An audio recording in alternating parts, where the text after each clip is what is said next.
Projekt je, lansko leto je dobil energetsko dovoljenje, kar je seveda prvi korak, to še ne pomeni končne investicijske odločitve.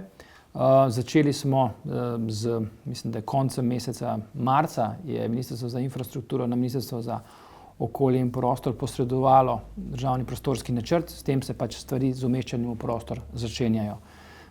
Tu računam na sodelovanje tako lokalne skupnosti kot deležnika države, vseh državnih organov, da se jim te stvari predstavijo, predvsem da se jim postavi pomen in nuja po takšnem objektu.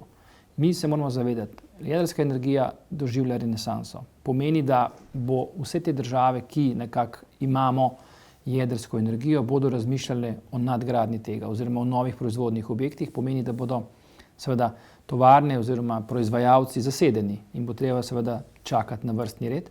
Zato je še kako pomembno, da odločitev o tem, da pričnemo oziroma da se odločimo, investicijsko odločitev, da se odločimo za drugi blok, sprejmemo čim prej.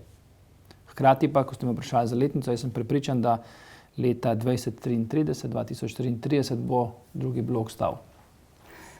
Je država do projekta drugega bloka jedrske elektrarne naklonjena? Država je naklonjena, sicer ne bi izdala energetskega dovoljenja, sicer ne bi v resolucijo o razogljičenju do leta 2050 ne bi umestila tega, ne bi govorila o našem NEPN-u oziroma nacionalnem podnebnem načrtu, ne bi govorila o tem, da se nadaljuje z jedrsko opcijo v državi. Praktično, glede na to, da fosilni viri izstopajo, Slovenija sprejela odločitev, da se z letom 2033 tudi izstopi iz uporabe premoga, torej fosilnega vira.